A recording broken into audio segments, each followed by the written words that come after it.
नमस्कार, आप देख रहे हैं आज तक। आपके साथ मैं हूं राजीव ढोंडियाल। गुजरात चुनाव में धर्म का दांव जमकर चला जा रहा है। दिल्ली से शुरू हुआ वीडियो की जंग गुजरात में पोस्टर वॉर तक जा पहुंची तो केजरीवाल ने कट्टर हिंदू का कार्ड खेल दिया और बात कृष्ण से कंस तक आ गई है। जय श्री राम, जय श्री कृष्ण।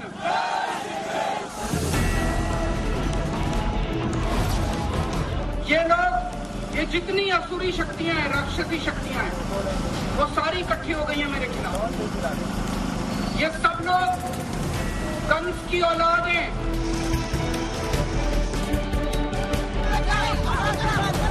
और मुझे भगवान ने एक स्पेशल काम दे के भेजा है, ये इन कंस की औलादों का नाश करने के लिए। गुजरात की लड़ाई कृष्ण और कंस तक आ गई। केजरीवाल के गुजरात दौरे पर पोस्टरबाजी हुई, धर्म का छौंक लगा, हिंदू मुसलमान का दांव चला गया तो केजरीवाल भी उस पिच पर कूद गए। वडोदरा में चुनाव प्रचार के लिए तिरंगा यात्रा में निकले केजरीवाल ने माइक थामा तो शुरुआत पोस्टर होर्डिंग पर हमले से हुई। उन्होंने पोस्टर लगाने वालों को कंस की औलाद कहा और खुद को कृष्ण का स्पेशल मैसेंजर बता दिया। जय श्री कृष्ण, जय श्री कृष्ण। मेरा जन्म जन्माष्टमी के दिन हुआ था। जिस दिन मेरा जन्म हुआ था उस दिन जन्माष्टमी थी, श्री कृष्ण जन्माष्टमी। और मुझे भगवान ने एक स्पेशल काम दे के भेजा है, ये इन कंस की औलादों का नाश करने के लिए। गुजरात में चुनाव है और धर्म का दांव है। केजरीवाल की सुई भी धर्म के आसपास ही अटकी रही। कृष्ण कंस एपिसोड के बाद केजरीवाल हनुमान तक पहुंचे और खुद को कट्टर हनुमान भक्त बताया। मैं एक धार्मिक आदमी हूँ, हनुमान जी का कट्टर भक्त हूँ। हनुमान जी की असीम कृपा है मेरे ऊपर। ये लोग, ये जितनी असुरी शक्तियां हैं, राक्षसी शक्तियां हैं, वो सारी इकट्ठी हो गई हैं मेरे खिलाफ।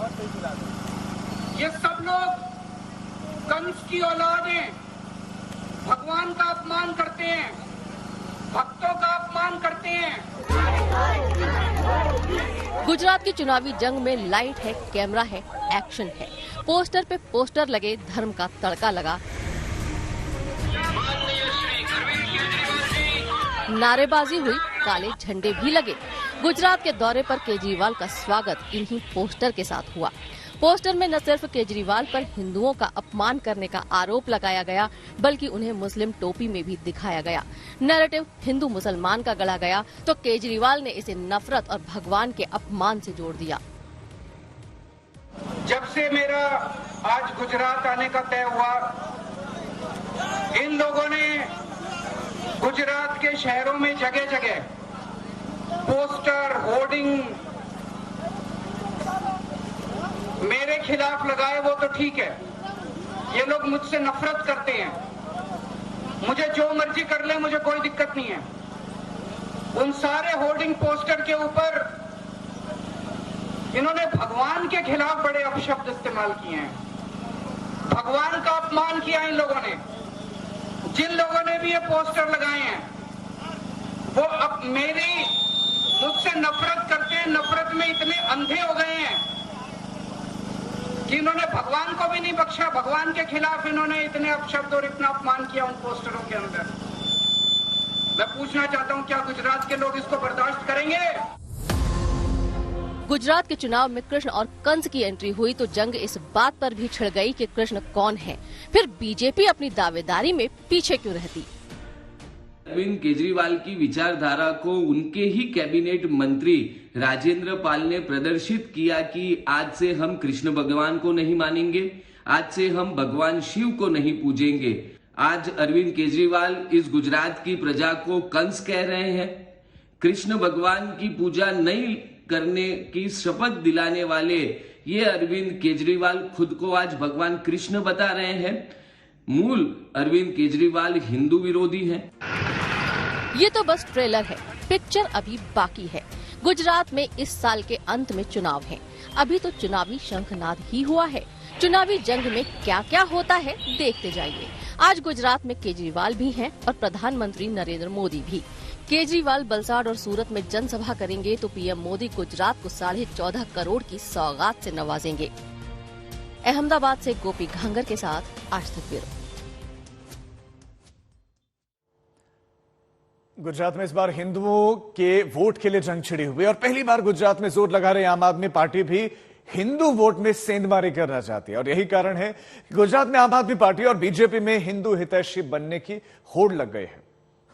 मैं ब्रह्मा विष्णु और महेश को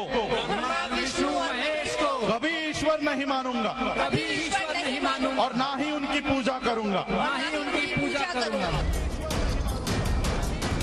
दशहरे के मौके पर बौद्ध दीक्षा के वक्त शपथ दिलाई गई।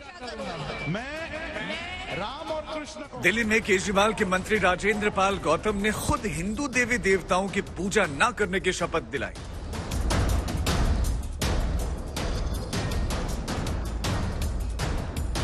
लेकिन इसकी गूंज गुजरात तक पहुंच गई। शनिवार को केजरीवाल के गुजरात दौरे से पहले अहमदाबाद से लेकर सूरत और राजकोट से लेकर वडोदरा तक पोस्टर लग गए।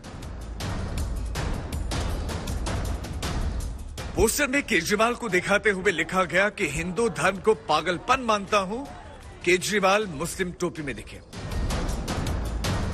केजरीवाल के खिलाफ गुजरात में पोस्टर ही नहीं लगे, नारेबाजी और प्रदर्शन भी हुए। वडोदरा में आने से पहले ही केजरीवाल गो बैक के बैनर दिखने लगे। फिर क्या, बयानों की जंग में बीजेपी और आप दोनों कूद पड़े।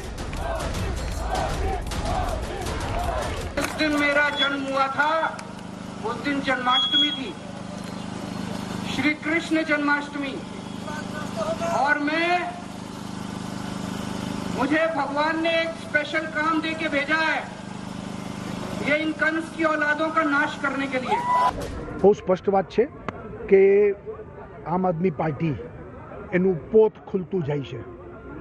આમ આદમી પાર્ટી એક ખોટા વાયદા, જૂઠી વાત અને એક જેને કહીએ કે કોઈ પણ ભોગે સત્તા પ્રાપ્ત કરવાવાળી સત્તા લાલચુ પાર્ટી છે, એ ખુલ્લું પડી ગયું છે। આજે ભારતમાં, હિન્દુસ્તાનમાં તમે હિન્દુ ધર્મ વિરુદ્ધ વાત કરો એનો મતલબ છે કે તમે શું કરવા માગો છો, ભવિષ્યમાં શું વિચારી રહ્યા છો, એ હિન્દુ સમાજ તમને જાણી ગયો છે। आप और बीजेपी की जंग वीडियो वॉर से शुरू हुई जब बीजेपी ने दिल्ली के मंत्री राजेंद्र पाल गौतम का वीडियो जारी किया और इस बहाने उन पर हिंदू धर्म के अपमान का आरोप लगा दिया। चुनावी हिंदू बन जाते हैं, बहरूपीय बन जाते हैं। मुझे याद आता है हनुमान चालीसा का पाठ कर रहे थे आप, चुनाव खत्म, हिंदुओं को वोट बैंक समझते हैं, उनकी भावनाओं को आहत करने का काम खुद ही करवाते हैं। अगर आपकी याददाश्त चली गई हो तो ये तस्वीर लेके आया हूं, देखिए किस तरह से तब तो मंदिर जा रहे थे। और ना ही उनकी पूजा करूंगा। मैं ब्रह्मा विष्णु और महेश को, और अब चुप्पी साधी हुई है। कंटेंट पहले पूरा देखिए। लोग आधा अधूरा कट पेस्ट करके, भारतीय जनता पार्टी की आदत रही है वो झूठ बोलना और हर धार्मिक मुद्दे को भी राजनीति में घसीटना। क्योंकि कोई राजनीतिक प्रोग्राम नहीं था। भारतीय बौद्ध महासभा जो डॉक्टर बाबा साहेब अम्बेडकर जी ने बनाई, हर साल दीक्षा का आयोजन होता है। जब डॉक्टर बाबा साहेब अम्बेडकर जी ने 14 अक्टूबर 1956 को बौद्ध धर्म की दीक्षा ली थी और उन्होंने लाखों अनुयायियों को बौद्ध धर्म की दीक्षा दिलाई, 22 प्रतिज्ञाएं दिलवाई। तो जब हर साल बौद्ध धर्म दीक्षा का आयोजन पूरे देश में हजारों स्थानों पर होता है और पूरी दुनिया में होता है, वहाँ भी बौद्ध धर्म की दीक्षा दिलाई जाती है और 22 प्रतिज्ञाएं कराई जाती है। वो जो भी आरोप लगा रहे एकदम झूठे हैं, एकदम झूठे। गुजरात में इसी साल चुनाव है और चुनाव को लेकर धर्म वाला दांव जमकर चला है। हिंदू वोट के लिए केजरीवाल ने दिल्ली की तर्ज पर गुजरात में भी अयोध्या फ्री दर्शन का ऐलान किया। दिल्ली में हमने एक स्कीम चालू की है, दिल्ली वालों को मैं फ्री में अयोध्या जी के, रामचंद्र जी के दर्शन करा के लाता हूं। गुजरात के अंदर हमारी सरकार बनेगी, आप सब लोगों को अयोध्या जी के फ्री में दर्शन करा के लाएंगे। गुजरात में वोटों की जंग में अब तक हिंदू मुसलमान की सियासत गर्म थी। इस बार बीजेपी और आप में हिंदू बनाम हिंदू पर लड़ाई। गुजरात की राजनीति में एक बार फिर हिंदुत्व का मुद्दा छाया हुआ है। एक और जहां अरविंद केजरीवाल को सर पे टोपी, कंधे पे गमछा डाले दिखाए गए हैं पोस्टर में, तो वही कंस और कृष्ण की एंट्री भी इस राजनीति में हो गई है। देखना बेहद दिलचस्प होगा। एक और जहां आम आदमी पार्टी और बीजेपी आमने सामने है। अहमदाबाद से गोपी घांगर के साथ आज तक ब्यूरो। तो सियासत के केंद्र में है गुजरात। प्रधानमंत्री नरेंद्र मोदी का भी आज से 3 दिनों का गुजरात का दौरा। प्रधानमंत्री नरेंद्र मोदी 5 जिलों में जाने वाले हैं। 3 दिवसीय उनका ये दौरा है 5 अलग अलग जिलों में, जहां पर वो 14,500 करोड़ की योजनाओं की सौगात देने वाले हैं। मेहसाणा में 3,900 करोड़ की योजनाओं का लोकार्पण होने वाला है, शिलान्यास होने वाला है। 8,000 करोड़ की योजनाओं का तोहफा तो भरूच को मिलने वाला है। 5 अलग अलग जिलों को ही तोहफे मिलने वाले हैं। अहमदाबाद में हेल्थ केयर फैसिलिटी का प्रधानमंत्री नरेंद्र मोदी उद्घाटन करने जा रहे हैं। ये उनके मिशन गुजरात में है, सौगात देना। सौगातों से बहुत सारे संकेत मिले, लेकिन आज के कार्यक्रम में 5:30 बजे मोढेरा में प्रधानमंत्री मोदी कई योजनाओं का शिलान्यास करने वाले हैं। आज के कार्यक्रम उसके बाद 6:45 पर वो मोढ़ेश्वरी माता मंदिर में जाएंगे, वहां वो पूजा अर्चना करेंगे, दर्शन करेंगे। शाम 7:30 बजे सूर्य मंदिर भी जाने वाले हैं प्रधानमंत्री नरेंद्र मोदी। तो प्रधानमंत्री नरेंद्र मोदी का दौरा है और अरविंद केजरीवाल भी गुजरात के दौरे पर है। आज तक HD सबसे तेज, सबसे ज्यादा।